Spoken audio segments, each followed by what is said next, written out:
Dragon Theater, coming to you from the rooftop of America, Buffalo, New York. The mystery is only a mystery until its secrets are revealed. The mystical world is commonplace to those who know its mysteries. Here inside the Dragon Theater, we invite you to take a few steps towards unraveling the mysteries behind the veil with your host, Sun Monez, and wizard behind the screen, Raphael Diaz. The Dragon Theater, bringing a whole new light on the paranormal and mysterious worlds.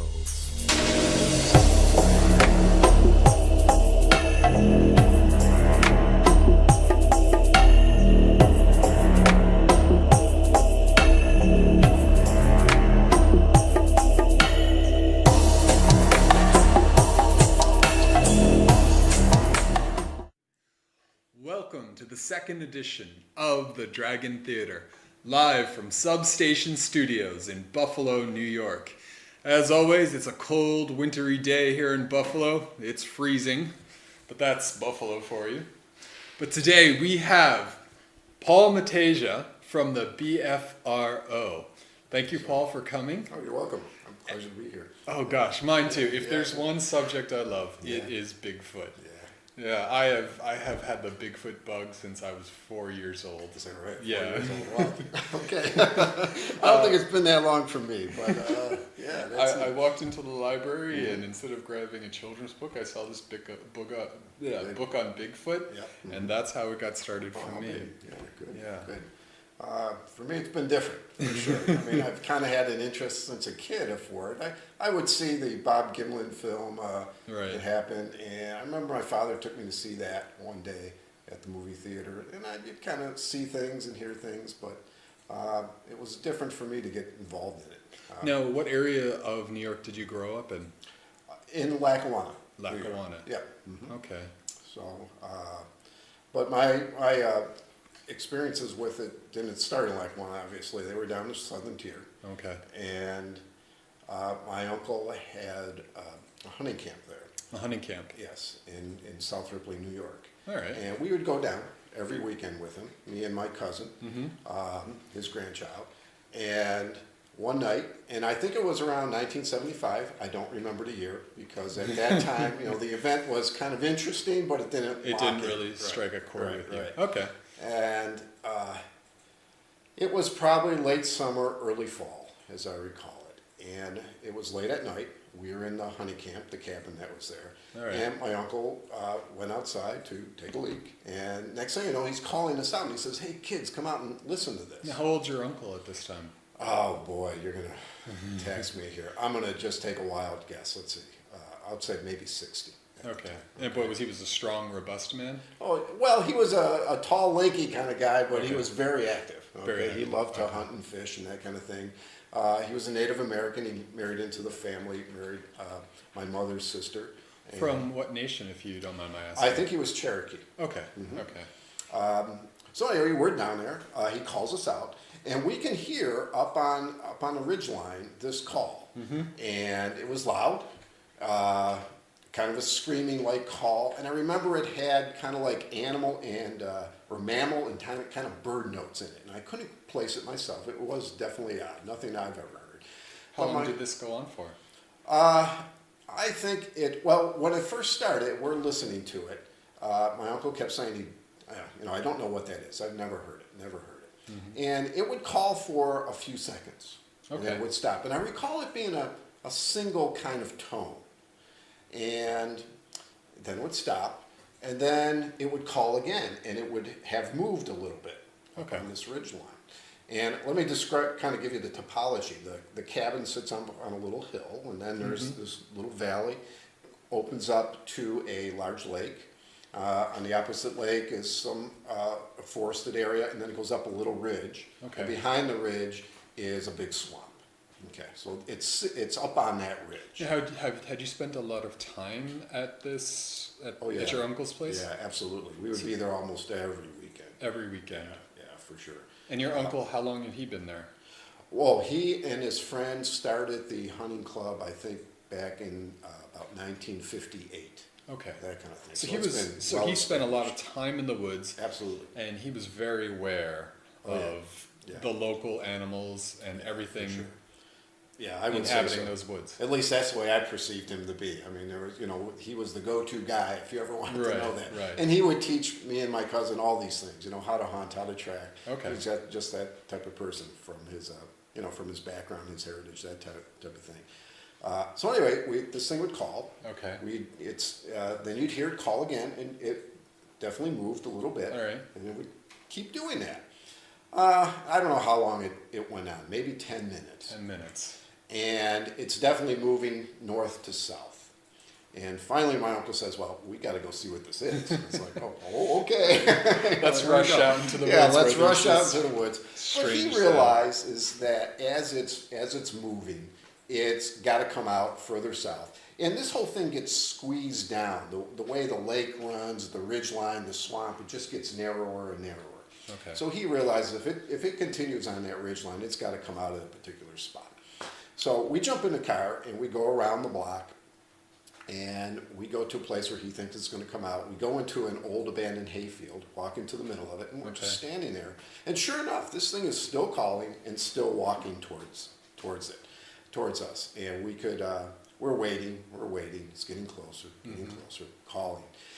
And it's now in the woods, probably 50 yards away from us, still calling. Now, did you hear any footsteps or anything? No footsteps. Just calls. Okay. And I'm going to say it got very close to the edge of that wood line, and then it stopped. Okay. And that was it. That was it. End of story. Okay. And we sat there for a while, as I recall, and we didn't hear anything more, didn't see anything at all. Okay. Got in the car, drove back to the cabin. Now, this sound you heard. Put it in the back of your head, Okay. But this sound you heard, you couldn't forget it. No, I couldn't forget it. Okay. It was there, it's in the back of your head. But again, it was odd, but it didn't make so much of an impression on me at that point in time. Okay. So anyway, years go by, and I'm older, I can hunt now, and I'm with my uncle. So you would say late teens, early 20s? Yeah, I would, at that point, probably be, when the first incident, I'm going to say I was about 15, but again, I don't even recall that. Right. My cousin who was is 5 years younger than me, but when I've asked him about this, he doesn't remember. Interesting. So he was quite young then. Okay, and 10 doesn't seem to be out of the ordinary. How many incidents do you remember when you're 10? That kind of thing. All right? Christmas presents. Yeah, that's like about that. it. Yeah. Right. So anyway, that's okay. But so time goes on, and we're at the hunting club again. This is deer season, so I would say it was late November, and my uncle comes into the hunting camp, and he's visibly agitated. And are there people in the hunting camp? Yes, it's a hunting club. Okay. And he's visibly agitated. He comes in, he plops down on his chair, and he's just kind of shaking his head, and he says, "I seen a Bigfoot." And we all laugh. I mean, you go into a bunch of guys, a bunch of hunters, and they they probably thought he was trying to pull their leg. Yeah, probably. Right. I laugh too. Ha ha ha! Uncle, you seen a Bigfoot? Oh yeah. No. I seen a Bigfoot. Where is he? He's pointing back. I was on the other side of the lake. He's up there. So he's back to that ridge line. Back to the same ridge line. Same area. So two events in the same area. Right. Exactly. Okay. And so he's insisting he's absolutely seen it. But again, kind of interesting. And you got to remember back then too. I've heard about Bigfoot obviously by then, seen the films, but I didn't think it was something we'd had in our area. I really felt it was a Pacific Northwest. Right, somewhere out in California. It's up there. And back then, saying you saw a Bigfoot was a much bigger deal than it is today when you have all these databases and shows and everything, and everybody wants to say they saw a Bigfoot. Yeah, so back then So he was like the first person who ever said anything like that, that you've heard something like that. Well, anyway, okay, so we've seen this thing. Again, you tuck that in the back of your mind. But he dies. Okay. And the hunting club has the area timbered. And my brother-in-law asked the club permission to harvest the tops of the trees for firewood. And that's not unusual. People do that. And I should add a little bit more. I met my wife. She was her dad was a farmer, and his farm was right across the street from the hunting club. The hunting club. All right, Okay. so that's how I met her, and hence, my brother-in-law and me, we're sitting by the barn one day, and he says, Paul, I don't know what it was. I was cutting trees. He says, this big black thing got up. It scared the living daylights out of me. And he says, I went one way, it went the other. So I don't he know. just said big black thing. Yeah, he didn't know what it was. Okay. Okay, it just scared the heck out of him. Right. And he went one way, he said, I went the other. I said, oh. But he didn't know about my uncle's Bigfoot sighting. He didn't know about any of these things. Right.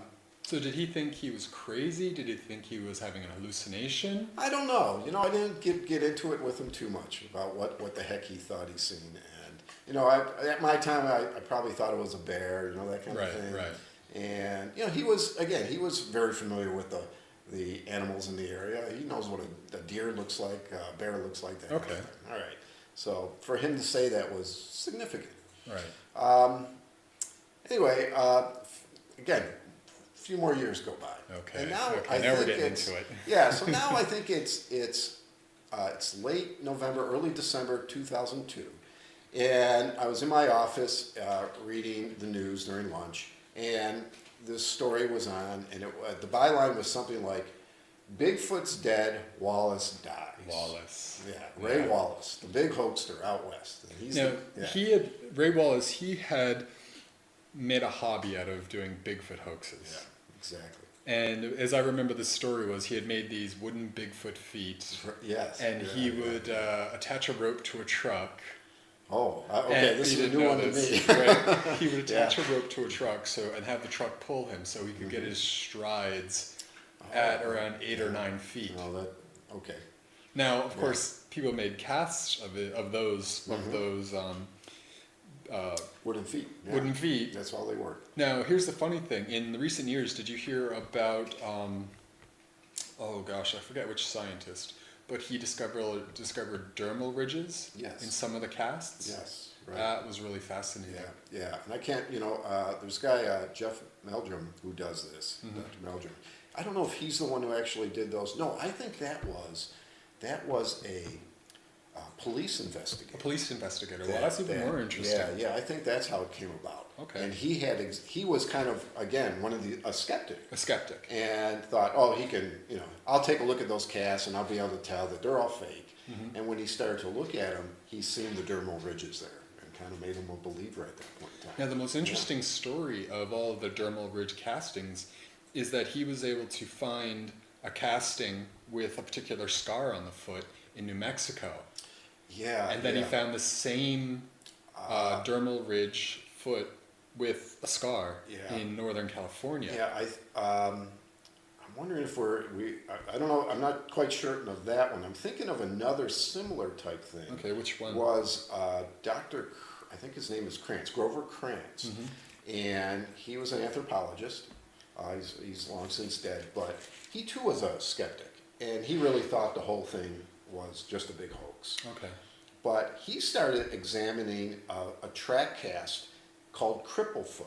Cripplefoot. I've heard of this one. Yes. So it was a series of track casts, and one of the foot was very crippled. It was kind of turned in and had some weird toe configurations there. Mm-hmm. And as he started to look at that, being his background, he realized, nobody would hoax this.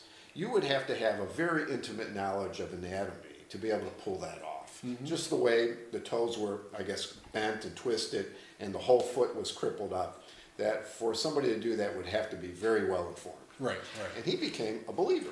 Just based on this one foot. Right, the crippled foot. Now, as we're dealing with Bigfoot, my one of my friends is a scientist. I was talking with them last night, and he always pointed out that just because it's seemingly a hoax doesn't mean that the person behind the hoax isn't extremely intelligent, pathological, and is committed to spreading the hoax. Right. Mm-hmm. And the fact is that these foot impressions in the ground need a certain amount of weight to go that deep. Yeah.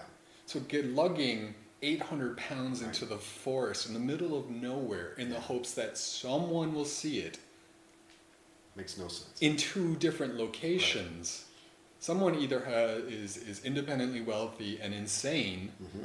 or these are real animals creating these real tracks. Yeah, because the tracks are being found not in areas where people frequent. I mean, a lot of them are found in the middle of the forest. Right. By accident? Right. Why would somebody tramp around? It would be hard enough getting in there with a backpack, let alone enough weight to push this thing down. Right. And enough tracks have been found now that when you're looking at a track line, one of the things you want to look for is not consistency, but inconsistency. Okay. Because as a real foot walks, it twists and it turns and the toes squish in the mud and things of that nature. Mm-hmm. If it's a carved foot, there would be no inconsistencies. It would be, every print would be exactly the same. Okay.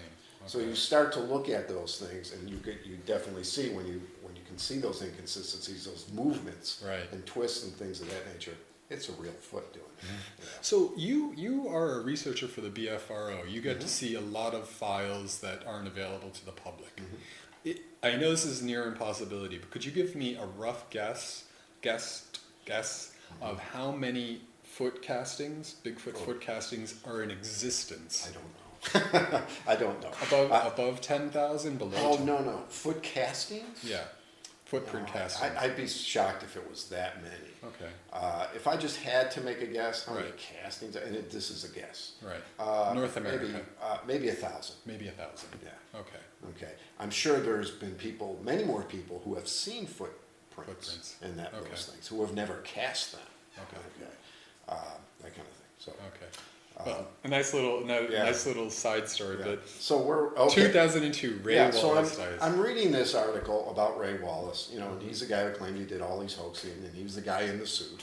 But anyway, as I'm reading, they mention the BFRO, the Bigfoot Field Researchers Organization. Okay. And they had a link to the website. Okay. And I go to the link, and for the first time, I'm kind of shocked. They have reports from all across North America. Okay. And including New York. So through the next 3-4 months, I'm reading the reports and seeing all the various bit of information they have on the website, and I stumble across some sound bites. Okay. And as I'm playing them, I play one of them, and it blows me away. It almost puts me on the floor. And sure enough, it's what I heard so many years ago. As a young man. Yes, and it comes back to you like yesterday. Right. And I think, oh my goodness, that's what I heard. And, I did hear a Bigfoot. That was a Bigfoot. And my uncle did see a Bigfoot. So it just kind of snowballed. Do you remember where the sound bites were taken? No, I don't. No. Okay. And I've gone back and tried to locate them. I can't find them, and I don't know what that means. But anyway, that started the process. Right. Yeah. I've had the chance to meet you before, and you're a pillar of the community. You have a very respectable position in our Buffalo society. You're a sober man with a demeanor. And here, all of a sudden now, you hear this sound bite, and you get involved with Bigfoot research. Right. Very unexpected. Yes. Right? Yes. So what those first couple of months when you started getting into it, what was that like for you?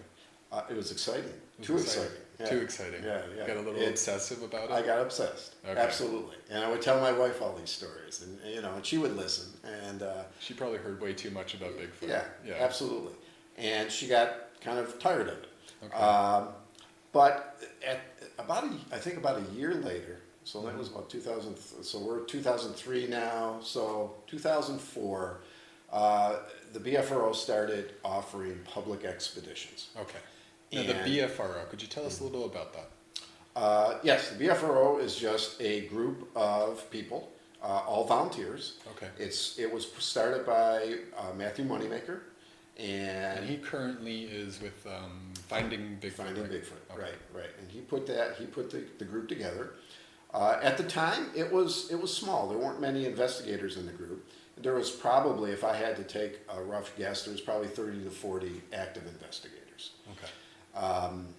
So they started offering these type of expeditions, and I kept mentioning it to my wife. Gee, wouldn't it be great to go see this? Well, she finally got to the point where I'm going to fix him, and I'll make arrangements for him to go on one of these. And We need to get him out of the house and stop talking about. And maybe Bigfoot. this will cure him and he'll be done. Okay. So she made the phone call to Matt, and sure enough, I made arrangements to go out to northern New Mexico for an expedition in the fall of 2004. Now, what exact location in northern New Mexico, if you can give it up? Yeah, no, I think it's fine. It was on the Apache Nation Reservation. It was about 35 miles, I'm going to say south or southeast of the town of, I think it's pronounced Jicarilla. Okay. And Jicarilla is one of the Indian Nation towns there. They run a casino, I remember, a small hotel. Mm-hmm. But we were on one of the guy's ranches. He doesn't live there anymore. He lives in town, and he would tell us the stories of when they were actively ranching the area. That these Bigfoot would come in, and they would see them. They would walk through their pastures and things of that nature. Okay. So he hosted us, and there was, I'll say there might have been about 25 to 30 of us there. Mm-hmm. Most of them were BFRO investigators. There were just a few of us that were participants. Newbies. Right. Yes. Okay. Okay. And that was my first experience, and what an experience it was. We found a lot of things. There were what we call a Class A sighting. That's an actual sighting of a Bigfoot. A Class A is, so when you actually see a Bigfoot, Yes, that's a Class that's A. what we call a Class A. Okay. And that was an interesting story in and of itself. Now, I wasn't there. Okay. I headed back to town to call my wife, let her know I was okay. And there was a group that went out from the camp. They took their vehicles, they drove a few miles, and they got out and did some research. Well, the way the story goes, as I recall it, there was about maybe a half dozen of them there. And they spread out. There was one girl, and the girl was walking alone, and she seen behind a bush something moving. Okay. And she said it looked like an arm kind of moving up and down, kind of like that. So she called out, "Hey, there's something happening here," but no one paid attention to her. Oh, no. And she's watching and watching, and finally she screamed, "Hey, there's something here!" And when she did that, the thing got up and walked away. Well, there was one guy that ran up to her when she did that, and ran around her and chased the Bigfoot, and supposedly chased it up a hill. Right. And when the Bigfoot got up to the hill, the way the story goes, he said it turned around and put out its arm as if to say, "Don't come any closer." Okay. And obviously he stopped. So, so to satisfy the skeptics or whatever, you went on this trip, and you were on Native American land, and it was very far away. It was in a prearranged setting, meaning like people knew you were going to come. Yeah. What would you say to people who say you bought an experience that hired actors? Oh, no. Let me put it to you a different way. Okay. I do expeditions for the BFRO. I haven't done any in the past couple of years, but I have done them. Okay. And I think what strikes people the first time when they get out there, Right. in the middle of the night, when you can't see your hand in front of your face, Right. they realize there's no one out here. There's folks. no There is no way humans can move around in that kind of darkness Okay. and pull these things off. We just can't. We can't see. We would need lights to be able to pull it off. And there are no lights out there. When we go out, we only carry a small headlamp. And that's it. And we use, it has to be filtered, either a red or green filter. No bright lights at all. And that's a challenge in and of itself. Right. So for somebody to be out there hoaxing that kind of thing, I would highly doubt it. And I've done some other private things where we've had interesting things happen, and there's just no way, in my opinion, anybody's out there. Okay. So there you are with Matt Moneymaker Right. on this New Mexico expedition. Mm-hmm. Somebody says they run into Bigfoot, and he gave a definitive back off. Right. Okay. Right. So now you guys also all of you must have been very excited. Certainly, yes. Yeah. Yeah. Tell me about the rest of this expedition. Well, there were some, what they call finger canyons, a couple miles to the south, and we would explore those during the day. And at one point they found, I had seen this, they found on the cliffside of these canyons what Moneymaker referred to as a daybed. Okay. And it was an area of, as I recall, maybe 10 feet to 12 feet wide, 8 feet long, and kind of almost the size of this area, maybe cut in half, maybe about like this. And it was, for lack of a better word, swept clean of any leaf matter. It was just dirt. Mm-hmm. And you could see, if you'd stand on the edge, you could see down into the valley. And the thought was that the Bigfoot might be sitting up there watching the deer and the elk in the area. Maybe Okay. they would use it for hunting, for ambushing. But what was also interesting is around the edge of it, you'd see all these what I call twist breaks, for lack of better words. And it's just branches that are kind of, they're not broken off and thrown. They're just kind of bent backwards. So there's something just, bending them to clear the brush away.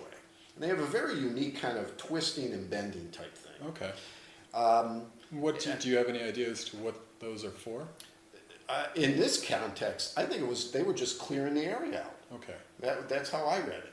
I don't think it was any marker of any sorts. All right. Okay. Matt also pointed out what he said were some footprints. Me personally, I didn't see footprints. There certainly was some indentations in the dirt, but if they were actual footprints, I didn't see toes or anything like that. But it was curious. It was a very interesting find in the middle of this forested area, and it's very unique. Okay. So that was one thing we found. The other thing that I found was a bigger twist break, and it was on the edge of a little pool of water. And I have to say that when I was there, they were going through a terrible drought. Okay. And I remember as I was driving to the expedition, coming out of the town of Jicarilla, there was this lake, and I don't remember the name of the lake, but there was a sign there. I'll call it Lake Jicarilla for all I know. Okay. It was absolutely dry, gone, Right. completely.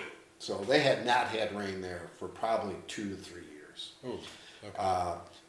Any significant rain. I mean, it would rain every once in a while, but nothing to do it justice. Anyway, so in the area we were at, though, there were all these little springs, natural springs, and they Okay. would form little pools. And next to one of the pools, there was a tree. It was probably about 1.5 inches in diameter, and it was snapped and twisted back. And it was, it was a green tree. It was fresh, and it was snapped and twisted back at about maybe 6 foot in height. So it was a significant. Well, the base of the tree would have had enough. It was just, it was kind of, the base of the tree, as I recall, wasn't any bigger than the rest of it. It kind of just came up like a sapling very quickly. And saplings tend to do that. They come up very quickly. And so the thing was about 1.5 inches in diameter. I remember grabbing it, thinking, that's no big deal. That's something you could do. Yeah, we could all do that. No, you just couldn't even budge it. It Okay. would take tremendous strength to do this. Even with any sort of leverage. I don't see if you got 2 or 3 guys together, we could do it. 2 or 3 guys. Yeah. Okay. So I found that of interest, and I had taken a picture of it. And now you were talking about the context of those other twist breaks. To me, they were just clearing brush. Mm-hmm. That to me was different. It was almost like a marker saying, "This water is mine." This water is mine. Yeah. Okay, that would make sense. Yeah. Yeah. As far as it being a marker. Right, Right. exactly. The other thing that was significant was at night we would hear these Bigfoot. Well, I've been told Bigfoot screams. Now you got to remember, I was a newbie back then. So, but we would hear these screams coming from that general area, from the south and kind of from the north. There was like 2 camps of these things. Okay. And they would kind of scream back and forth. 3:30 in the morning, you hear these kind of things. And that's kind of wild. It's just pretty cool stuff. Now, so the 2 camps, it seemed, one camp would sound off, and then Yeah, you'd get a response. kind of like a response back to it.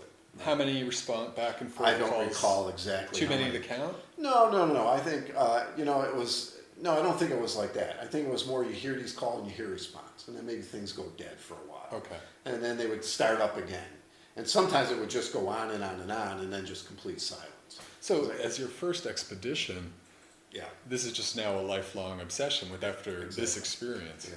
And I also got kind of, I don't know what the word is, jaded for the thing.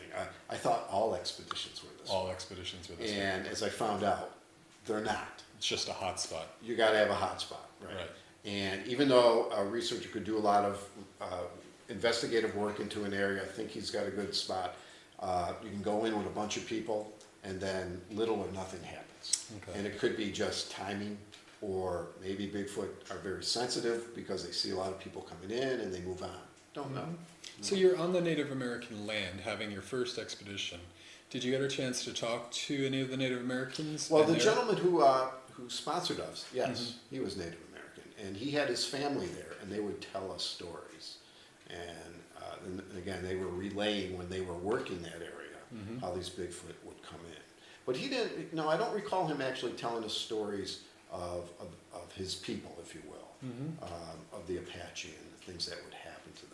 In your time in researching the Sasquatch Bigfoot, have you heard of any stories of Native Americans talking about times when Bigfoot would interact more proactively with people? Yeah, I can't say I haven't looked at that aspect of it. Okay, certainly I've read stories. I understand that just about every Native American culture in North America has a story about a Bigfoot-like creature. I actually have, right here. It's probably 30 names from different Indian tribes or nations, and Skookum is one of them. Skookum, Right. Bawis, Box, Cheyatonka, Choanito, Harryman, Kohonje. Yeah, and I'm sure I'm not pronouncing these right. But these are all from different nations. Yeah, do you have the one for Seneca? I think wouldn't know how to pronounce their actual Seneca name, but there's one like Stone Man or something like that. Yeah, or is it Hi-Hat? I hadn't heard that one. Yeah. Okay. But yes, so they definitely know about it, and I think from their perspective, they respect all animals, and this is just another creature of the woods that they have high respect for. But I think as you read them, you seem to get different perspectives. I think some cultures, the Bigfoot might be a little more aggressive. Right. And you might hear stories of them stealing children and things of that nature. Where others, they don't seem to imply that kind of thing. But again, it's not an area I looked at. So. Right. I've actually heard some nations considered Bigfoot suitable for marriage. Oh, is that right? Okay. And this is like an oral tradition that they keep alive. Yeah. And of course, mythology can always take on very strange connotations.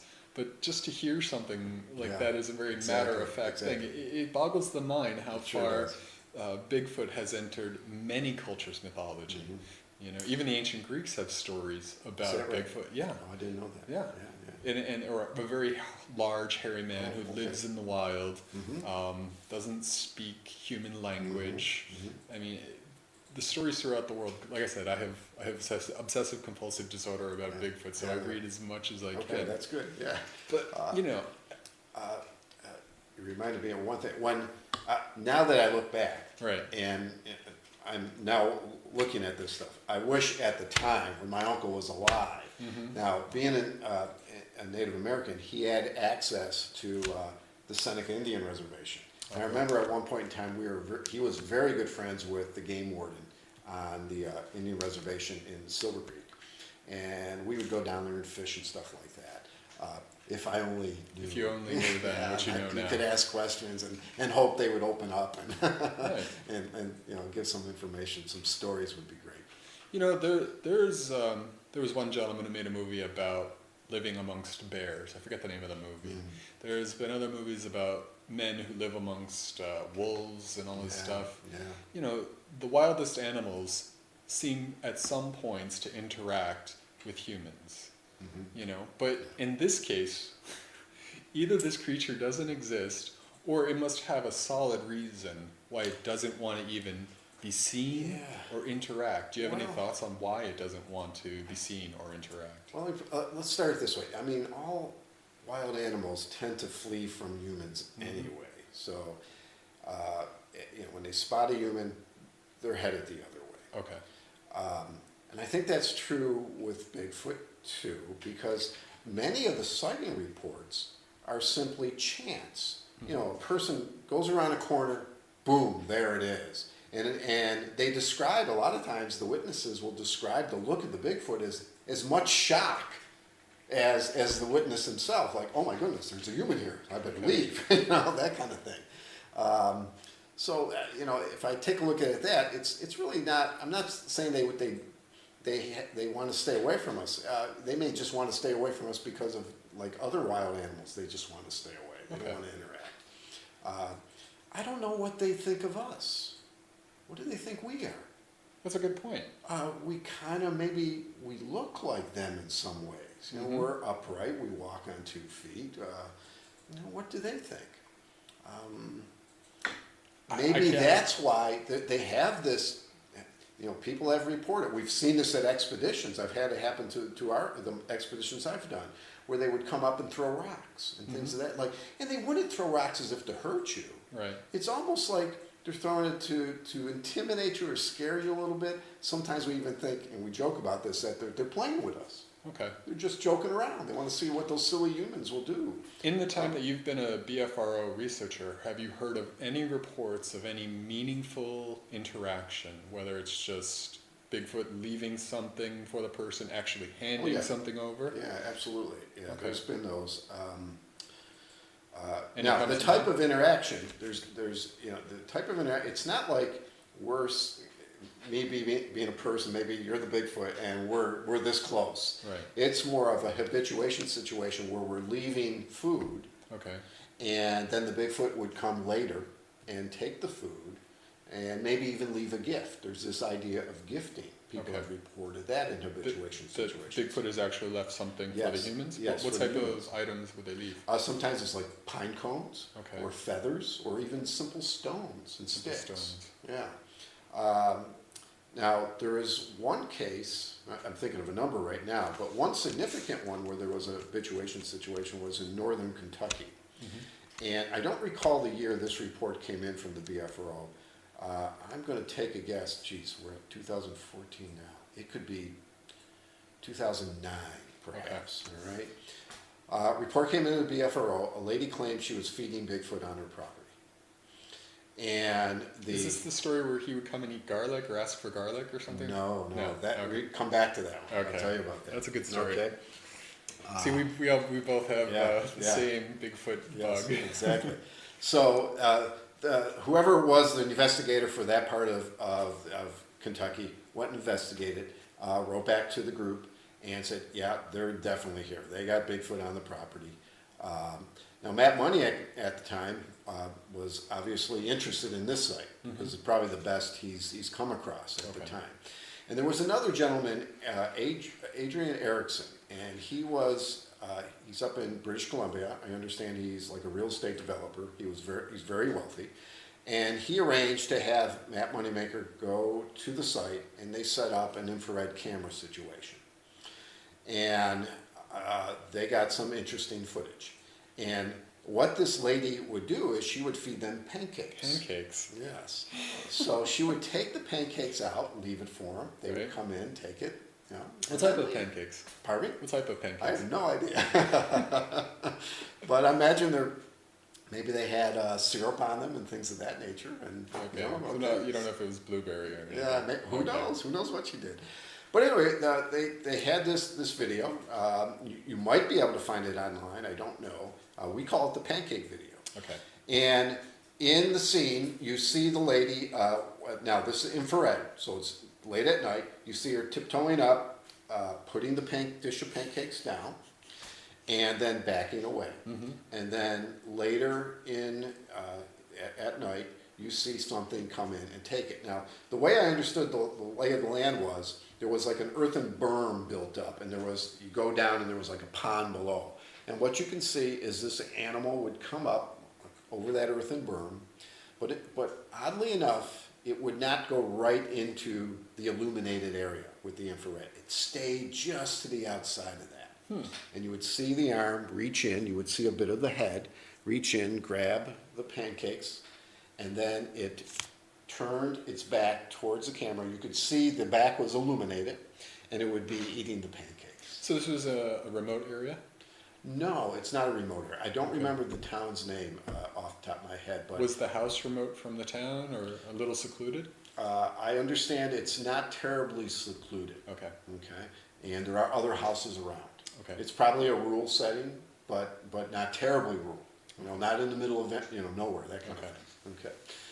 So anyway, you see this creature eating them, and then it's done. I think it lasts for about a minute or so, and it just moves away. And one of the striking features is I remember watching the video, is it had a very large head. Mm-hmm. And I understand in Kentucky and some of the southern areas, they call them pumpkin heads because of the size of their head. Yeah. Now, when it reached out on the video, could you actually see a thumb? No, I don't recall it. It was, because of being infrared, it was kind of grainy and things of that nature. I seem to recall just kind of a hand coming out, and I don't remember it was this way, looking if the camera was over here, or if it was this way, just reaching and grabbing. So you couldn't determine the digits? No, definitely not. Okay. So that started it. Mm-hmm. And Adrian Erickson was extremely interested in this site. So he bought the property from the couple. But made a strategic mistake, I understand. The couple just moved like a mile or two down the road. And what happened? Smell the pancakes. The Bigfoot went down to them. But anyway, he pursued. I understand he put a Stanford-trained biologist on site. He got another one of the BFRO investigators to be on site, paid them to be on site, and over the next several years got several very good footage from that. Okay. And we waited and waited and waited, and we were hoping for a release. And, it was always, it's coming. But it never really got there. Never came. And I understand there was a lot of controversy going on. Maybe there was some issues about, obviously they wanted to make this a money-making venture. So they were putting together a documentary. Maybe that was falling apart. I don't know all the details. But some of it has now recently come to light. And you can get online and you can kind of, if you probably Google Northern Kentucky Bigfoot, Adrian Erickson, you would find some videos. Some footage. And one in particular, you would see a juvenile or baby Bigfoot sleeping on the ground. And during broad daylight, they have a video of this, and you could see it breathing. Now, what's odd about it is it looks very shaggy. Right. And most people who see it said, "Oh my goodness, that can't be Bigfoot. That's not what we think Bigfoot look like." But my sources tell me, and they're very good, I trust them implicitly, they say, no, that's the real deal. That's a Bigfoot. Okay. And there was another one that I've seen, a very brief video of a face. Mm-hmm. And it looks remarkably like, the Wookiee from Star Wars. And people have criticized that because they think it's masked. But again, my sources tell me, no, it's not. It's absolute. And this video hasn't gone public? I think you can find it. Okay. It was definitely available on the internet for a while. Yeah, okay. For sure. So if you did some Googling, I think you can get to it. Okay. So, yeah. So you've been involved with the BFRO for 10 years. Mm-hmm. Your territory is upstate New York? Yes. Well, when I first got involved, I stayed with New York and Pennsylvania. Mm-hmm. The BFRO did not have any active investigators in the area. So I kind of picked up all those reports. Okay. It's kind of a loose orient. We have an understanding that we'll pick an area and we'll work it, and other investigators won't go into those areas unless they ask permission. Okay. But occasionally I would pick some up from other states. If I notice a report isn't being picked up for a while, I would do that. Or I would email the investigator and see if I could take one. Okay. But yeah, mostly PA and New York. I attended a lot of expeditions, done quite a few myself.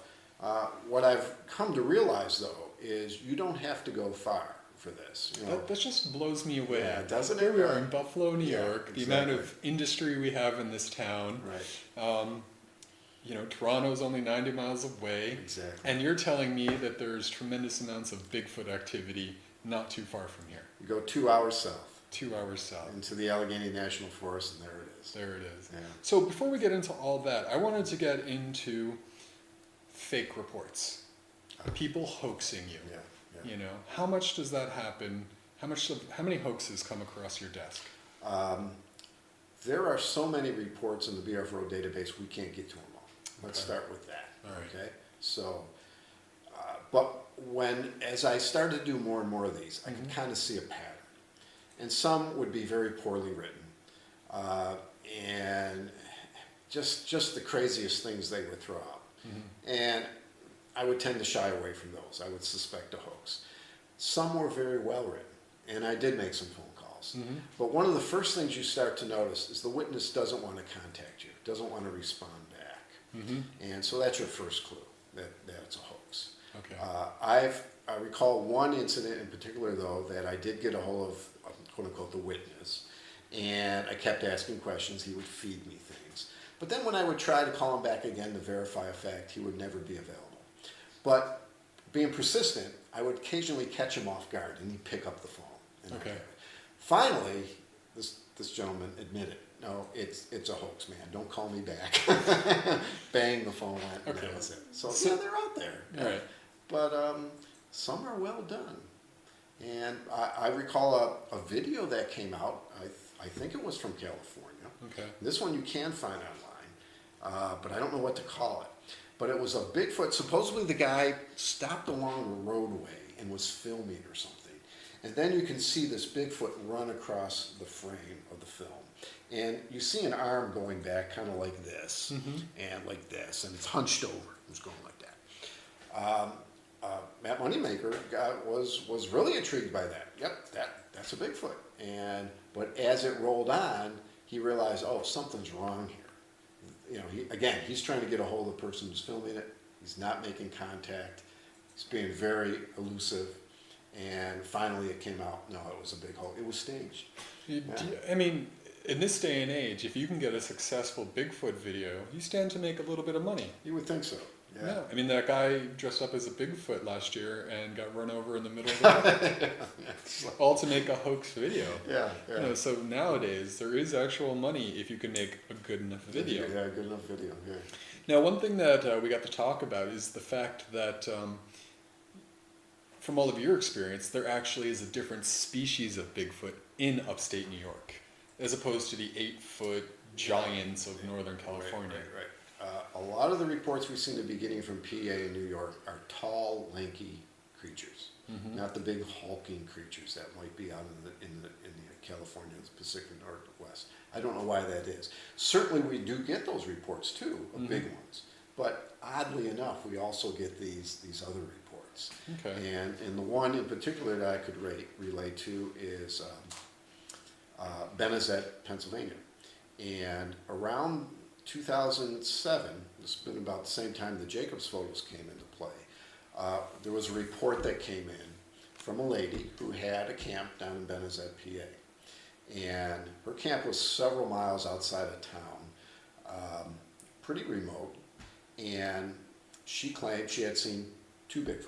Two of them. Oh, yeah. Okay. This is a great one. All right. So try to give you the story here. So anyway, where she is, she's got a small camp and maybe about a half acre of land, and it backs up against the mountain. And there's other camps in there. As I recall, there's maybe 6 camps, and they're separated by 50 yards or so, that kind of thing. They keep a road maintained. The landowners keep a road maintained. It's not a very wide road at all. It's only about 8 feet wide. It's just, dirt road. Anyway, she was in one weekend, and she needed something from one of the other camps on the far end, a couple hundred yards away. And she jumped in her truck, headed out. And as she got to one point, she smelled something. Oh, I got to back up. She seen 2 elk run across the road. Okay. One was a larger elk, probably, what would they call it? A cow, I think they call it an elk. And then the other one was just a small one, maybe the calf, run across. She drives up to where that occurred, and she smelled something very foul, she said. And she thought it was a gas leak, because they have a lot of gas wells around there, abandoned natural gas wells. And she, kind of made a mental note to call the gas company. When she got back home, she was in Ohio. Anyway, she goes down to the camp. It was late afternoon. She gets whatever it was she needed. Now she heads back. And the sun, it was, like I say, late in the afternoon, so the sun's beating down on her truck windshield. It was dusty. Kind of picture that. And she sees this man, where the elk ran across. She sees this man standing in the road. She thinks, well, who the heck is that? There's nobody else in except me and the other camp. And she's just, the truck's just putting along, and she's watching it, thinking, well, who is it? And she gets up a little closer. This man jumps behind a bush, And she says what struck her as funny is the way it was crouched down. It was crouched down. She says, when we crouch down, we kind of put our forearms on our knees and kind of balance ourselves. Well, she says this thing was just, its arms were just hanging down like this, and it would peek out every once in a while from the bush like that.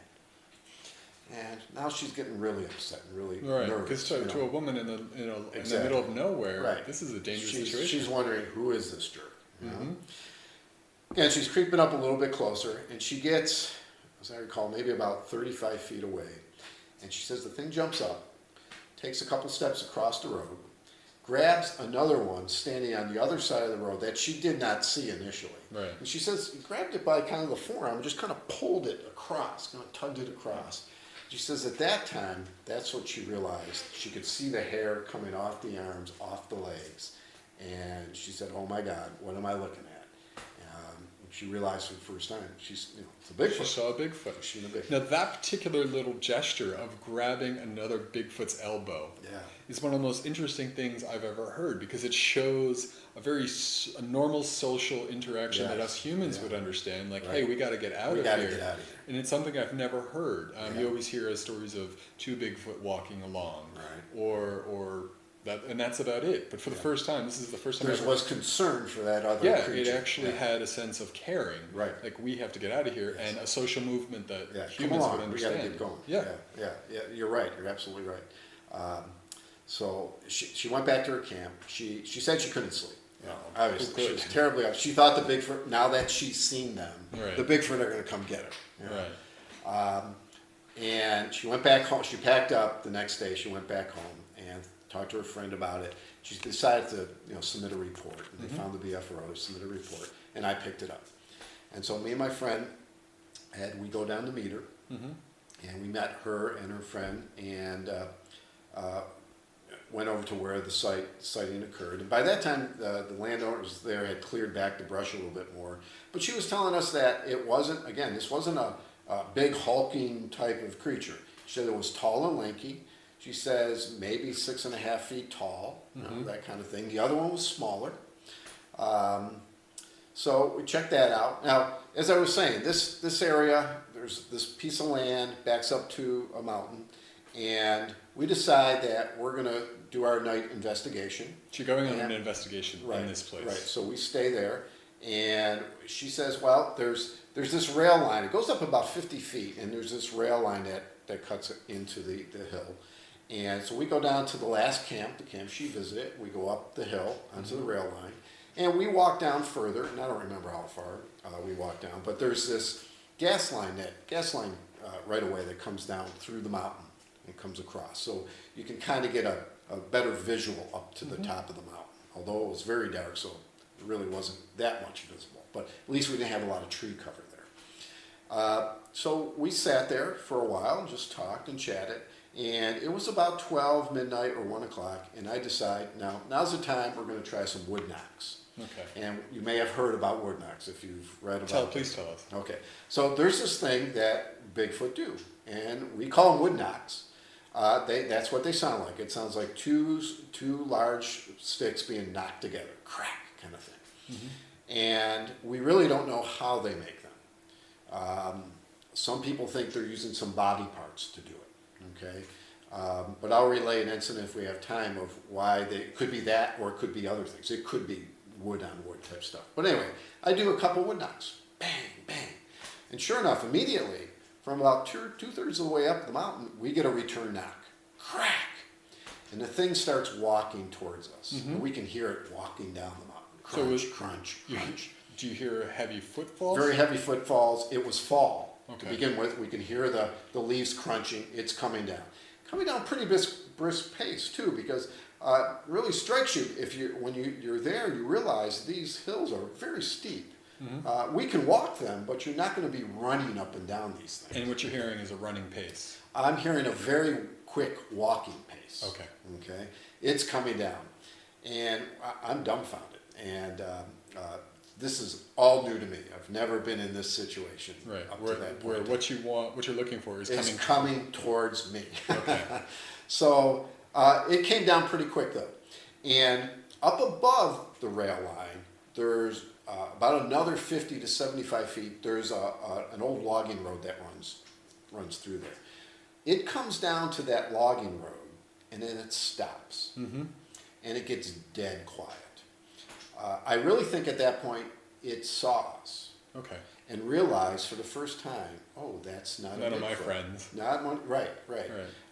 And that's another aspect that I was intrigued by, and I've heard this over and over again, where when Bigfoot have approached people, they tend to get to this point, maybe 50 to 75 feet, and they stop. So you've seen this in other reports of the Yes. same The distance. same type of distances. Okay. And I'm beginning to wonder if it was a visual at that point. You know, maybe as it's walking down, it can kind of get a rough guess. Oh, they're down there. You know, there's Bigfoot down there. You might be able to see our silhouettes, our shadows, that type of thing in the dark. But until he got to that point, I really thought. I bet he thought we were Bigfoot. When he got there, he said, "Oh, that's not a Bigfoot anymore. Right. There's humans down there, or whatever goes through their head." But anyway, it got very quiet. Okay. And I tried some more wood knocks. We tried some what we call whoops. They tend to make these whooping sounds, and nothing was happening. It wasn't moving. We didn't hear it move away. But my friend Ed, who is an ex-Vietnam Marine, very stout, brave individual, he decides, hey, I'm going to go up and see where this thing is. So he climbs up there, and he's looking around. He can't find anything. I don't know, maybe we were there for 45 minutes to an hour, and we decided, well, let's go back to the camp. Well, before we go on, let me ask you a question. You have two creatures, both above 5 feet, hairy, very hairy, and the mountain there, it wasn't particularly big? The mountain? Yeah. I would say it could have been about a good 1,500 to 2,000 feet. Okay, Yeah, but it was- not an exceedingly large mountain. No, we call them mountains in this area, Yeah. but they're really large hills. Yes, large hills. Okay. But it was significant. any experienced hunter or expert hunter could pretty much track down any animal on that hill, given enough time. Perhaps, yeah. Or at least, given enough time, it wouldn't be too hard to find it. So now you have two large animals that require a tremendous amount of food just to live, let alone sleep. The fact that there are these high-calorie consuming animals who definitely need some sort of living situation. Those two things alone would lead the average person to think, how could a creature like that, A, avoid detection during the day, but also B, not be tracked down in their living situation? Yeah. What possible situation, what possible scenario have you thought of that could explain this anomaly? I don't know if I have one. Okay. Obviously, let's go back to the food issue, because they're opportunists for sure. They've been known to dumpster dive and take stories. right, and take things out of camps, take things out of garbage cans. So, and for sure, not only do they probably hunt deer and maybe other small animals, and I'm sure they eat large amounts of vegetation. They would just have to. Right. I would think so. To maintain that size, eating would be a full-time job. You would think so. Right. And you have to. And one thing that I always thought about is they have a 100% success rate in modern society of dumpster diving without getting caught, without getting an exceedingly good video, right? Or anyone finding very good evidence of where they sleep. Yeah. 100% success rate. That's well. Perhaps Northern Kentucky, they probably had a lot more information that where they sleep and things like that. I've been told from that investigative site that they literally sleep out in fields. Okay. And I've also been told that when they separate from their young, they'll almost like deer, they'll take their young and they'll put them in an area, kind of like you stay there till we come get you. And oddly enough, they'll separate them and have them stay in fields and just lay low. Yeah, but it's curious how they could just avoid detection sometimes in those situations to me. Let's see, I was going to mention one of the Ed incident. Yeah, the Ed incident, right. This Okay, is a so great we story. go back. we walk back down the tracks. We walk down the hill to the camp. We're walking down the road where the incident occurred, and Ed says, "I'm gonna dive in the bushes. I'm gonna see if one of these things are following us." So this is a veteran of Vietnam. Yes. He's used to evading tactics. I would think so from the stories he's told me. Okay, he must have had some very intense situations. Okay. But we're walking along, four of us, and boom, Ed's gone. He's just poof, into the brush, and he did it right at where the girl saw the two Bigfoot. Okay. And we continue walking a little bit further, and suddenly I'm hearing these big footfalls on the ground. Boom, boom, boom. I'm kind of getting a little nervous. I turn sheepishly around, I think I'm going to see a Bigfoot now chasing us, but it's Ed. Mm-hmm. And he runs up to us. He's like white as a ghost. Right. And he says, "That son of a gun, he was right there. He was in those brush where I was." He says, "After you guys left, it stood up and shook the branches behind me." And he says, all my training instincts kicked in, and he was just up and out of there. So it outflanked the soldier. It outflanked him. It outflanked all of us. What is darn curious to us is, remember, when we were there, after it came down and stopped, we heard nothing. You could have heard a pin drop. Okay. And somehow, if that was the same Bigfoot, somehow it snuck out of there and got around and down into that area. Okay. Now, there's a possibility there could have been two of them, but we didn't hear two coming down the mountain. We just heard one. Okay. That was clear. It was just two, a set of footprints from one individual. So what was it? Who knows? Who knows? Now, you also had an incident, and correct me if I'm wrong, in the same area of something growling at you. Yeah, it turned out to be a very good site. And we would go back, Ed and me would go back about once a year, and a number of things would always happen. I should add, the girl who was there, as we worked with her, she would tell us that, when she was a girl, her dad had this cabin, and had it for a number of years. But when she was a girl, they would hear things banging on the wall of the cabin. And they would always think it was bear. They had a lot of bear in the area. But I don't think black bear will bang on the side of a cabin like that. But it was a curious type of thing. So that was curious. But so Ed and I, we went back one year. He had his son with him, older son, and went back to the same area. And again, we sit down, and we had a big bag of jerky with us, beef jerky, and we're just kind of passing it around, talking and eating. And the girl and I, we decided we're going to walk down the tracks to see if we can get something to follow us. And that's a common thing you might read about too. They tend to pace people and to follow them inside the wood line. But we walk down a distance, nothing's happening. We turn around, we're coming back. And off to my left, now that would be down the hill, okay, I hear a very distinct growl.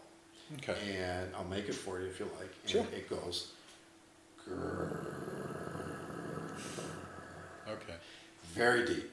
Now, how did that? Very big sound. What was the effect on your body of feeling? I didn't feel anything. Okay. That, okay. I heard it. Right. Okay, so it didn't. I didn't feel anything within my body itself. The girl next to me said, "Did you hear that?" I said, "Oh yeah, I heard that." Okay. Now, about that same time, so a few seconds go by, we're walking. Ed jumps up. We're not too far away from Ed and his son now. And he jumps up and he says, "There's a bear here." And he brings out his huge flashlight, and he's got that flashlight. He's shining down the hill. He says, "We just got growled at." And by now we're up to Ed. And I said, "Ed, we just got growled at too." And he's shining down. He's, we're looking for a bear. There's no bear. And we're kind of wondering, well, where the heck did the thing go? Kind of curious. So I said, "Ed, it must have, they must have smelled the jerky. They got the excellent smell. Maybe we better leave. We'll leave the jerky here. We don't want to take it with us. We'll leave it here, and we'll go back to camp." So we do. Next morning, Ed and I get up bright and early. We go back to the camp, or go back to the site, and we fully expect to either not find the jerky bag there or have it all torn to shreds. Well, it's there, untouched. And now we're really curious. Why, if that was bear and they wanted it, I'm sure they would have come in and torn that bag Or to anything. shreds. Yeah, or anything for that matter. Right. So we're perplexed. We don't know what's going on with the thing. I don't think either of us said Bigfoot yet. Right. We were thinking bear. Okay. Anyway, probably in the back of our minds, we're saying, well, something else is going on. we got to find out more about bears. So he goes home, I go home, and we both do independent research, and we're doing some research on bear. I find this wonderful site called, I think it was bear.org, and put together by a bear biologist who has studied North American black bear for like 20 years. Now, is black bear the only possible type of bear that exists in our area? In our area, okay. That's correct. And right on the homepage, at the time, he has this line. He says, "Black bears don't growl." He says, "That's Hollywood." That's Hollywood. He does make the statement that other types of bears do growl, but he says that black bears don't have the vocal capacity to do it. They don't have the right parts. He says, yeah, they pop their teeth, they huff, they puff, they do these other things, but they really can't growl. The growl like you would hear in the movies, that type of hit, or the growl that I think that I heard. And at that point, I'm thinking, oh, I know what it was then. What else would it be at that point in time? Now, did the sound of the growl, was that larger than any of the mammals indigenous to this area? The only other thing I thought of was possibly like a coyote or something like that, like a dog. That's a dog could make a growl. A dog could growl. But I thought I didn't think it was a dog. First of all, there would have been two of them. Again, we got the problem with the jerky. I would have thought the dog would smell that darn jerky. I know my dog certainly would have. And I think it was a duration of the growl and the perception I had of power behind it. Not a small animal. So the sonic force of it couldn't have been a dog, in your best guess. In my best opinion. Okay. Yeah. So that was pretty intense and pretty good experience. And I should add one more thing that happened to the girl who owns the cabin. Okay. I thought of this last night, and she emailed me one day, and she says, "Paul, I'm a dumbass." She said, "You can't believe what happened." She goes, "I was packing up to go home, and she has a pickup truck, and she said she backed up the pickup truck into the yard, and she was putting some tools, and she went into the cabin, brought some tools out, etc. She's bringing them in and out. Now, the cabin had a screened off porch. So she said she walked out of her main cabin door into the porch area, and she sees this man looking into her bed of her truck, looking at the tools, I guess kind of bent over, looking at them. Her first thought is, well, Who is this creep? Who is this creep? Stealing my tools. And she yells out, "Hey, what are you doing here?" And the thing turns around and runs away, and she says, "I couldn't believe it." She says, it's the same thing that happened. Tall, lanky thing, it turns around, she sees the hair on the thing again.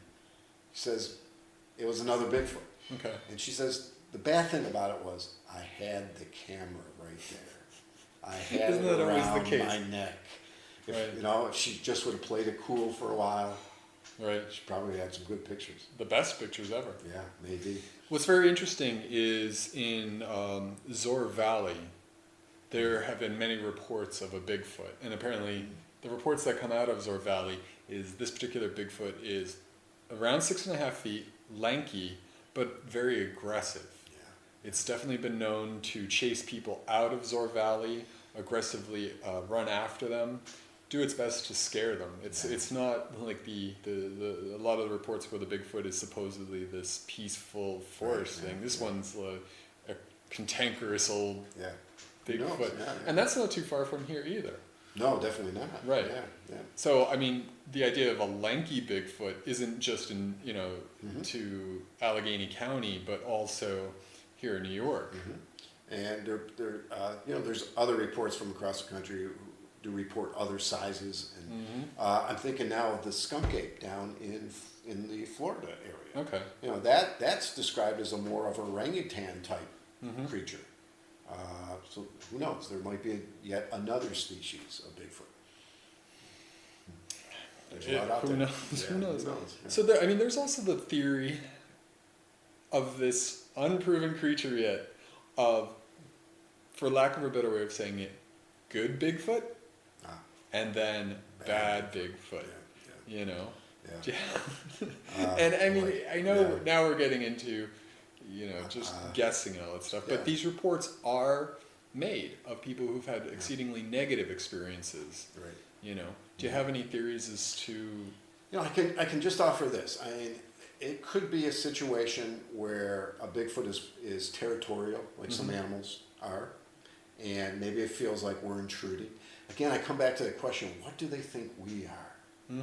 If they think we're like them in some way, maybe they see us as a threat to their territory, and they're trying to push us out. Could that be a possibility? Maybe they're protecting a family. One thing all of us researchers realize now, if there's one Bigfoot in an area, there's more. You know, I think years ago there was perceptions of single individuals, solitary individuals. I don't think that's the case. Okay. When there's a Bigfoot around, there's a family unit around. Okay. So maybe they're protecting young, that Okay. type of thing, their family. You know, could be that. Which would make sense. Yeah, which could, yeah. I mean, I won't even get into some of the strange theories because it's just craziness. Like, I mean, as crazy it is to even entertain the idea of a Bigfoot, some of the stories I read, you just think people have too much time on their hands and they haven't even actually gone out into the forest and had any real interactions with them. It's all, you know, armchair warriors sitting there guessing about this mythological creature without actually getting out there. But one of the most interesting photos of Bigfoot to come out in the last couple decades was the Tom Jacobs photos. Yes. And for anyone who doesn't know, the Tom Jacobs photos were taken with a trail cam in about 2007? Yes, it was 2007 too. About the same time this other report came in from Benazet. Okay.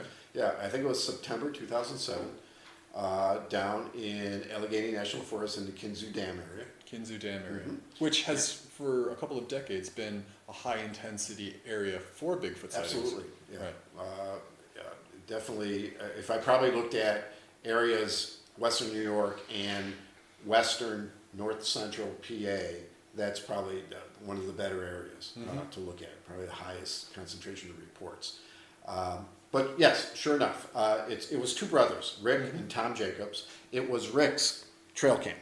And they were just scouting for deer for the upcoming hunting season, and they put up a trail cam. Okay. Now you have had very intimate Yes. research with this particular site, photos, and family. Absolutely. Yes. Okay. Rick and Tom and I, we've become good friends. But at the time, they had two photos of something. And one is a creature that almost looks like a chimpanzee, and it seems to be reaching down for something. And the other one, the next one, is perhaps the same creature, but it's literally, I guess it's bent over at the waist, like standing on its head. Okay, so those are the two photos. So you spent a lot of time looking at these photos. Let me ask you a few questions. You said chimpanzee. Why couldn't it be a chimpanzee? What information have you come across? Who knows? Maybe, I mean, that idea has been thrown out. Okay. That maybe it was an escaped chimpanzee. You know, maybe they exist. I don't know how long one of those things could survive in our area. Could it survive through our winters? I don't know. You know? Could that have been it? Maybe. But other things have happened, with the number of reports. And when we were there and did our on-site investigation, we had some things happen that turned my mind completely around and accepted this thing, that it's probably a Bigfoot. So this has become one of the biggest photos online and also within the Bigfoot community. Right. And a lot of people have claimed that it's just a mangy, diseased bear. Right. Now, in our conversations, you've come up with some proof that it couldn't possibly be a diseased bear. Well, when I was working with the research at the time, people would send me pictures of mangy bears, okay? And all the skeptics. It's a mangy bear. Take a look at this photo. Well, I'd open up the photo, and what would I see? A mangy bear. Right. But then I go back to those photos. I don't see a bear. Now, I should add, there were other photos on that trail cam. Prior to the arrival of this creature, about 30 minutes before, there were bear in the area. And the photos, they had trail cams photos of those. They were cubs. And what they were doing is they had a salt lick up, and by a tree, they had put down like a corn molasses mix for a deer attractant. Okay, and the cubs were playing with the deer or the salt lick, and they were over by the tree, probably feeding on this thing. And at one point in time, they turned over to salt lick. About 30 minutes later, you get the first photo of this creature. Okay, and then I think about 35 seconds later, you get the next photo. And then that's it. There are no other photos. So the rumor of there being more photos is not true. That's it. That's all the photos that they had. Okay. So what had happened, all these people are saying, oh, it's a mangy bear. Others are saying, no, let's look at this a little more objectively and take a look at it, see if there's some other explanation. Yep, the chimpanzee explanation was thrown out there. But another gentleman, and I don't recall his name, started to do some ratio analysis. And what he would do, we all have certain proportions to us. Okay. And primates have proportions. So they can look, at between, the wrist and the elbow, and we would have a certain proportion there in the elbow, so they would do these things. Bears have their own proportions. It's not the same as primates. So as you explained it to me, because in the trail cam photo there's a tree there, Right. you were able to set up a What I measuring did, stick. right, what I did, and I put together a PVC measuring rod, and I striped it at every 6 inches. Okay. And we were able to put that up next to the tree, and on the tree, way at the top, about 8 feet up, there was a knot. And that became extremely important because we were able to measure that and then use my rod and then take some of the diameters of the tree. And we were able to then take some calipers and do some analysis. And I just simply did a very kind of unscientific thing and just took my calipers and worked that out. So the creature stood, we think, about roughly 42 inches tall, okay, if it would stand upright. Okay? So this gentleman took that and he started to do some ratio analysis on that and compared it to bear. And what he found is they were not similar. It was just two different things entirely. But the skeptics who believe it's a mangy bear will always believe it's a mangy bear. That's okay. it. Okay. So further on, you actually camped out with Tom Jacobs and had some amazing experiences in that particular area. Yeah, this is not well known for sure. Now we're getting into some new stuff. Yeah, All exactly. right. This is front lines of Bigfoot research right here. So Tom, his daughter, and me and Ed, my friend Ed, the same one from that we did in Benazet, we camped out with Tom in a little camp, and it wasn't too far away from the photo site. Maybe a quarter of a mile, if that. But again, we're sitting around the campfire. It's about midnight or 1 o'clock. Again, I'm going to do my wood knocks. So I do a couple knocks, and we hear from the location of the photo site return knocks. Okay. And not just one, not just two, not three, but many. And they just kept coming. And we'd hear a knock, and then in a little slightly different location, knock, knock. Then another knock, knock, knock, knock. And they would just kept going. Well, I lost track after like 6 sets of these things. Okay. Tom's daughter kept counting. She said, gee, I counted at least 12. But then they just kind of moved off, and they would have moved off to the north a little bit and just faded away. And that just blew us away. And I remember Tom Jacobs' face when that happened. His jaw just dropped. Because I think even up to then, he was a little skeptical. But that night, he's a believer now. He's a believer now. He just couldn't explain that. What would that be? Right. What is that? Is it men out in the wood hoaxing us? Well, they didn't know you were there. No one knew we were there. And then it's also moving away in the middle of the night. And he would, they'd need like at least 12 people, at least, to pull it off because of all the knocks we heard. Okay. From slightly different locations. Okay. And that kind of started. We went back there. We did a few expeditions. People have had other sightings, other types of things. Turned out to be a very good site. Over time, though, they've done a lot of oil and gas well drilling, and it seems the site is not as productive anymore. They've, the Bigfoot have probably moved deeper into the forest.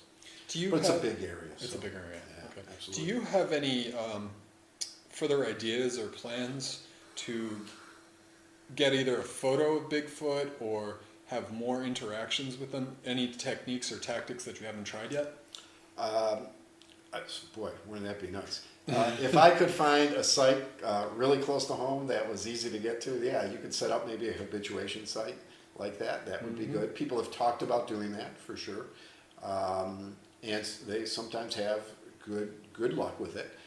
But oddly enough, no photos are coming out of those places, which I've always been intrigued at. People have claimed that when they have had interactions, they move incredibly fast. And the speed at which they move is what it borders on impossible, almost impossible. And also the fact that they're able, of such a large body and size, to move up mountains that the incline of the mountain would make it near impossible for almost any animal to move that quickly up that level of incline with that amount of body weight. Right. Of course, it is a wild animal, and if you've ever seen a deer, it's been here for who knows how many thousands of years. It's Right. obviously adapted to it. Now, Jeff Meldrum has done some work in that area, and other people, researchers, and the skeletal structure is a little different with them. It's not like us. They have a little bit of different, I guess, pelvic area and foot structure, so possibly they can move up mountains and hills much faster than we can. okay. And obviously they have the big lung capacity to keep them moving. So there you go. What was I going to say? I lost my train of thought. We were going down. I know. The time's flying by. Yeah. The time's flying by. Before the end of the show, I want to get to a few more subjects. And right now, one of the hottest topics, one of the most debated things, is the work of Dr. Melba Ketchum. Oh yeah, DNA. Yeah, the DNA. Now, for anyone who doesn't know, Dr. Melba Ketchum was a very well-funded geneticist. She's a veterinarian. A veterinarian. Yes, she's not a geneticist. Okay, she's not a geneticist. I understand she did put into her employ geneticists. Her work is with, I understand, horses. So they do whatever they do with horses, some genetic testing or things. So she must have on her staff people who know this stuff very well. Now, what they basically did is they got a bunch of samples from Bigfoot hair or all whatever. Across the country. All across the country. Including the site in northern Kentucky. Okay. And they basically put the highest level of protocol into these tests that have ever been done, and correct me if I'm wrong, with Bigfoot samples. Right. And what was supposed to happen is they had finished all the research, and then they were waiting to get the information peer reviewed. And before that could happen, somehow the information was leaked or her computers were hacked. I think it was leaked. It was leaked? Yeah. And, I was talking with someone the other day, and she said she should have waited for it to get peer reviewed. I have no idea why she released the information before it was peer reviewed. But since that time, you can now go online, look at all the information. Many scientists will quietly say that it's solid evidence, it's solid work. However, it's Bigfoot. Yeah. So, what is the story? End the story. Yeah, what is your opinion on that whole situation? Yeah, boy. When I first got involved with the BFRO, I started a long email correspondence with Dr. Henner Fehrenbach. When I discovered the BFRO website, I submitted a report of the incidents I relayed earlier that happened to me. And he picked up that report and emailed me back. And anyway, I asked him, what do you think? What do you think about it? I respected him greatly. He was kind of my mentor, if you will, my long distance mentor. He taught me to be, in a sense, be skeptical. It's a good thing to be skeptical in this line. Don't jump on every crazy idea out there. Ask a lot of questions. Be careful. Let the data speak for itself. Don't draw a lot of conclusions until you have solid evidence. So anyway, so in that regard, I had great respect for the man. Still do. And I would ask him, what do you think? And first he was almost hesitant to even respond to that. But finally he said, I think the science is solid. I think she did a good job. I'm paraphrasing here. But she really messed up on the peer review. She should have been more persistent, just gave it time. He brought up the fact when he's done some of his own statistical work with Bigfoot footprints and those things to prove that, yeah, these tracks are probably coming from a real creatures, they're not faked, that kind of thing. He said when he first started trying to find somebody to publish it, he had a darndest time. Nobody would touch it, but you just keep at it, and eventually somebody will. So he felt she should have stuck with it. Just kept trying to find a journal that would publish for her. And unfortunately, that didn't happen. No. And she, I understand. It's ruined her career in a lot of ways. I think so, yeah. So she kind of set up her own little website and made it look official, if you will, that it was peer reviewed, but I don't believe it was. It's out there now. It's too bad somebody doesn't else pick it up and dig into it. And what is it? They claimed Homo sapien with a little bit of something else that they can't identify. Right. That it actually, what she said is it was a species that diverged from humans about 15,000 years ago. 15,000 years ago. That to me just, what we can read now on evolution, it just doesn't seem enough time to produce an animal such as that.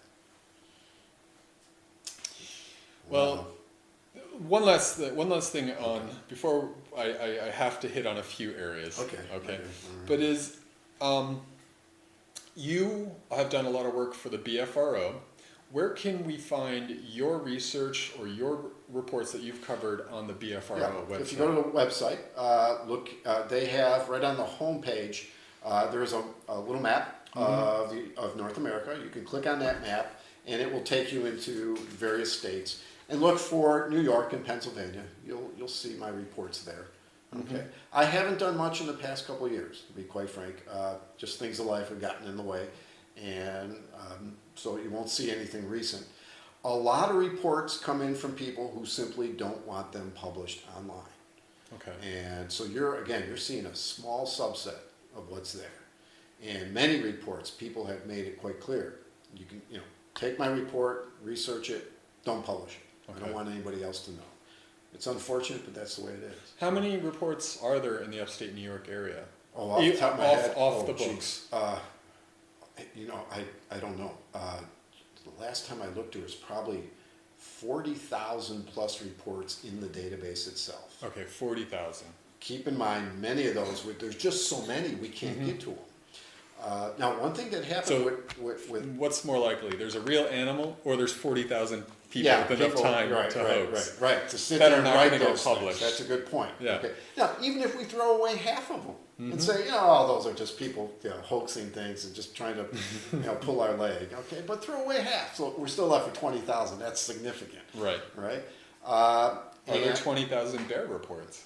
Yeah, right. Is there? I don't think so. There's 40,000 people without a camera. Yeah. So New York, PA, Ohio, the three states with definitely the most reports in the East here. Absolutely. Okay. How many there? I just don't know. If I had to take a wild guess, there's probably 200 to 500 reports in New York alone. Okay. And most of those are not public or haven't been investigated yet. Okay. That's a lot of reports. Yeah, it's a lot of reports. Now, one thing I must say that when the show came out, Finding Bigfoot, the number of reports spiked. Okay. And I noticed the quality of the reports dropped. Okay. It was kind of like, I heard something go bang in the night type reports. And it was, and just that. And, one of the things we ask is, who do you want to contact you? And of course, who would they say? Matt Moneymaker, Bobo, Cliff, Renee. So you gotta wonder. So that happened. So there was a lot more reports of those types coming in. Now, some of those might be perfectly legitimate, but when I see those types of reports, I'm going to shy away from them. Okay. I just won't go for them. I'm looking for more substance. Yeah. Okay. For sure. Well, I've come to that point of the show. I have to ask these questions. Okay, go ahead. Okay. So, along with all of these reports of just basic interactions, Bigfoot went one way, I went the other, Bigfoot was eating a fish, we run into hundreds, if not thousands, of reports of feats of physicality that border on impossible. you have, I don't know how many reports out there of people who've actually seen Bigfoot either disappear into thin air, go into a flash of light, jump incredibly high distances, and the people who make those reports aren't whack jobs of society. A lot of them are just, very normal people in our culture. Your work has been all factual and clear. You've taken the reports from people, you've reported exactly what you've seen, but you're also part of a world where there are so many reports of something nearly impossible occurring with a lot of frequency. What do you make of all these reports of seemingly magical skills? I know how hard this is to talk about. Yeah. It's hard for me to talk about because I try to do things. I didn't want, I don't want to get drawn into those types of areas because it's hard enough to convince people that Bigfoot are real. They're real animals. Definitely, they are here. They're leaving footprints with dermal ridges, right? And people are seeing them. They're not somebody's figment of their imagination. So when you start going down into those other areas that you mentioned, I have to stay away from those things. Okay. I've read about them for sure.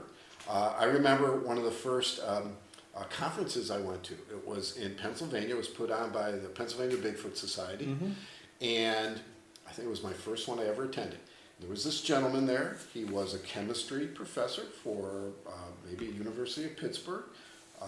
He stood up, addressed that crowd. First thing that he said is, Bigfoot is a quantum being that can phase in and out of, into the various dimensions and things of that nature. What was your response? I was just floored because here is, a credentialed man. Obviously, he's well educated, and he makes a statement like that. I was disappointed. We can prove that dermal ridges exist. Right. We can have audio recordings. So to say that this creature can move between dimensions, you've got a final idea of what it is, and you've made this great leap of logic without any proof. Yeah. Right. As much as I would love to believe in unicorns and dragons and all that stuff. Yeah, and how does he come to that proof? Yeah. I don't know. He went on and gave his lecture, but I don't think I was listening very well at that point because of it. How could he prove it? Right. I don't know. There's any way possible that he could prove it. Now, I have to say, I haven't got involved in.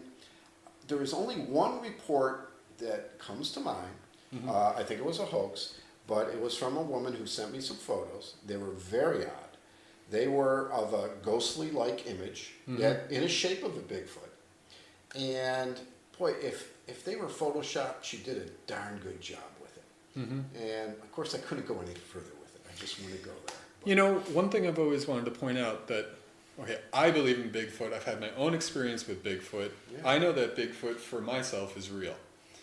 One of the most interesting animals that we have absolute proof of is the electric eel.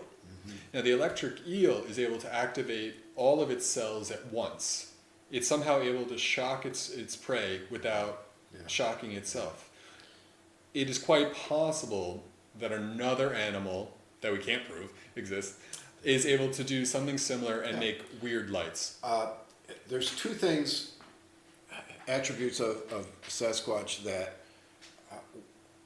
we're scratching our heads at. One is eye glow. Eye glow. Okay.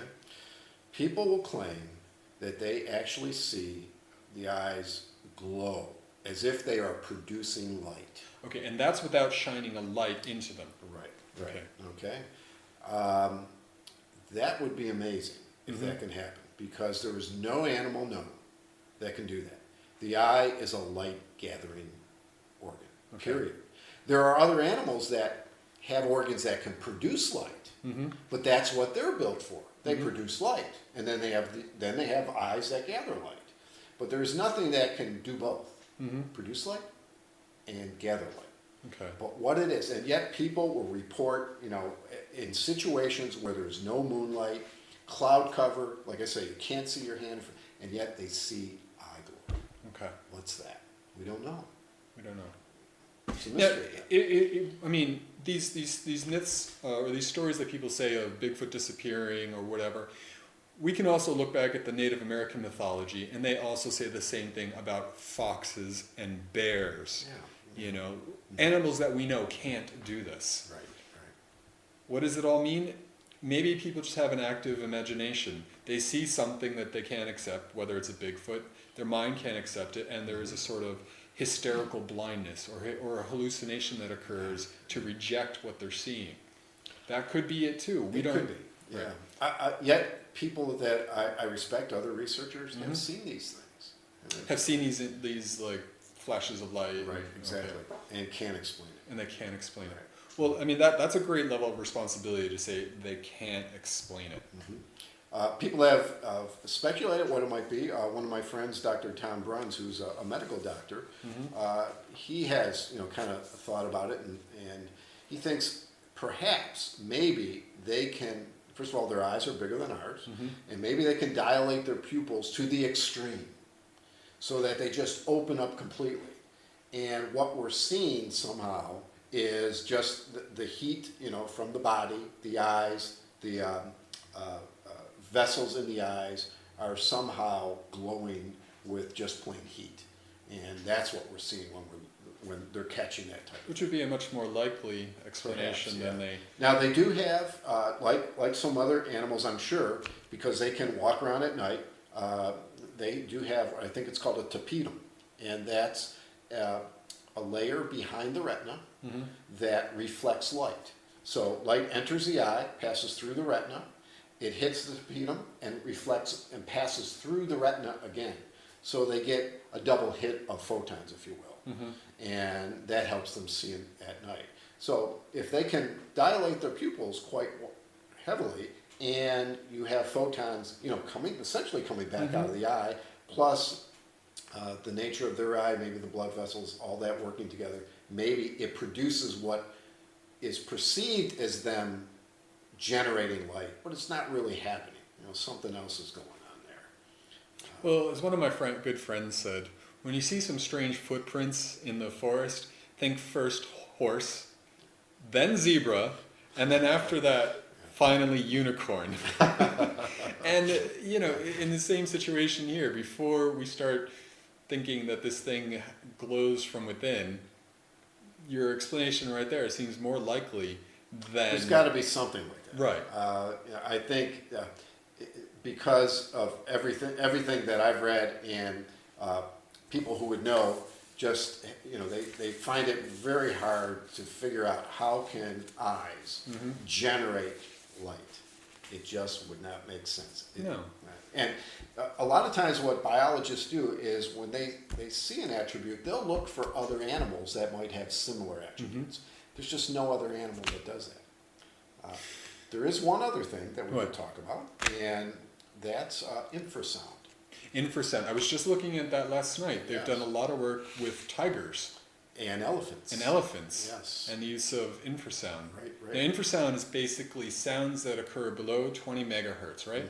That's correct. And when a person, in fact, there was an orchestra that used infrasound during some of the more emotional parts of their piece. And the audience reported a higher level of emotional response to the music. Now, same thing when people are confronted with a tiger's roar or an elephant's roar, apparently, and also Bigfoot. The emotional response is so overwhelming that they're paralyzed. Yeah, exactly. What information do you have on it? Essentially, that is, we call it zapping. Zapping. How I like scientific zapping is better. that? Zapping. And people have reported just that they would get this overwhelming anxiety, fear. It would immobilize them where they couldn't move.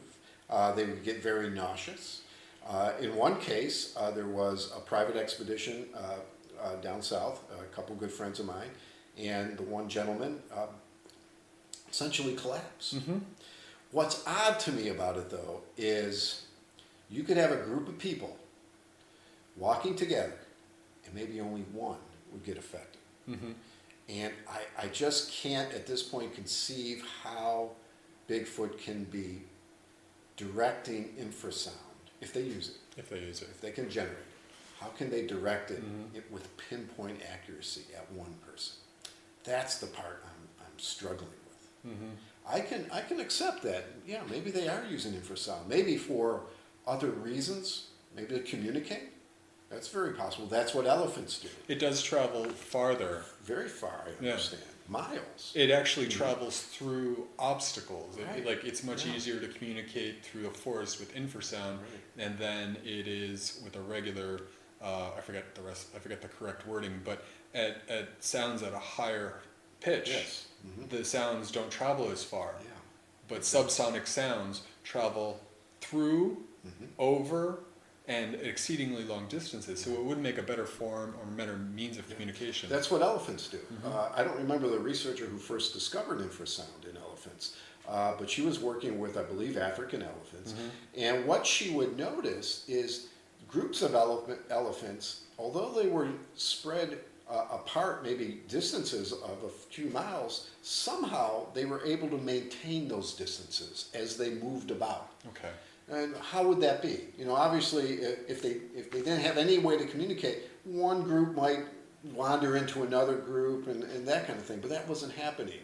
And it was through her research where she set up these recorders to, I don't know how she came about the idea of infrasound, but she would set up recorders, and sure enough, they were picking up infrasonic calls with the elephants, and they hypothesize that's how they're communicating, and that way they can keep their distance. Maintain their distance. Right. That's fascinating. Yeah. Wow. So can Bigfoot do that? I don't know. Well, it's more likely that he's doing that than, communicating with spaceships or something, right? I mean, yeah, and I've heard those stories too. We've heard those stories too. Absolutely. Paul, I could talk all night about I can Bigfoot. But thank you so much. Thank you so much for you're coming on the show. welcome. We I would enjoyed love it. to have you back. I would love to accompany you on your next research. Field research. I will certainly keep you in mind for sure. Yeah. Okay. When I start getting back into it, like I say, this last couple of years have been really rough. But I met with a friend of mine, Paul Bogdan, just a couple of days ago, and we talked about getting out there again. And we like the Allegheny area, and there's some areas that we have not gone into, kind of untouched, if you will, in Bigfoot research further south. And we think we'll probably hit those areas. I might have a few hot spots for you. Okay. Yeah, we could definitely talk about it later. So just keep in mind, you don't have to go far for this stuff. That works for me. As long as I can bring my coffee. Yeah, that's it. Well, this has been one of the most exciting nights of my year, getting to talk about Bigfoot. And we would just like to thank you for watching another episode of the Dragon Theater, and please come back and watch Dragon Theater from Substation Studios in Buffalo, New York. Have a good night.